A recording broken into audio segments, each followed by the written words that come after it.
not super advanced in using their desktop or their laptop at home, they probably have Facebook on their phone. In fact, most phones, the application's already there. They don't have to add the app later to the phone. It's already there when they buy it. And so, if you look at today's users that are 16 or 18 or 19 years old, even if that's not your market today, those people will grow up using the same type of features on the phones. They're using the mobile application of Facebook, and that's how they're communicating. I looked at a stat the other day that more people are using Facebook messaging. If you folks know, on your personal profile, you can just type in a person's name and hit somewhere around here. There's a message button. More people are using Facebook messaging than they are text messaging back and forth between phones, because you can find, rather than going through your phone list of 150 friends, the average person's cell phone with the number of phone numbers they have on it is less than 100. The average young person's Facebook friend base is over 400. The average for Facebook users in general is somewhere 175 or 190, but for younger people it's much higher than that. So they have way more friends on Facebook than they do in their phones. So that's the preferred way for them to message one another, through Facebook, and rather than through their text messaging or SMS on their cell phones. So that's one of the reasons why it's not going anywhere.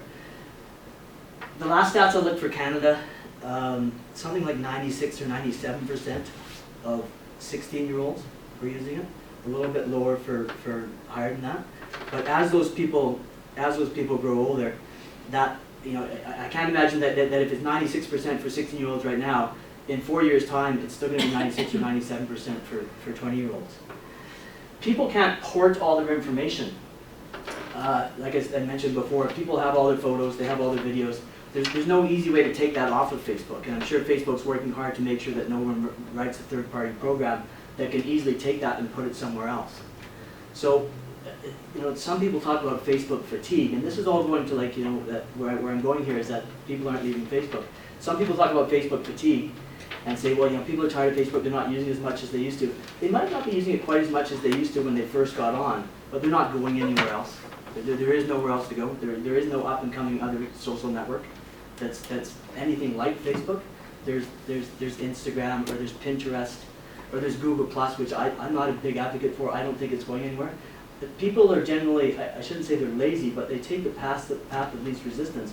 For them to take all their information off of Facebook and go somewhere else, it's not going to happen anytime soon. In the 5 to 7 years, the way I see it.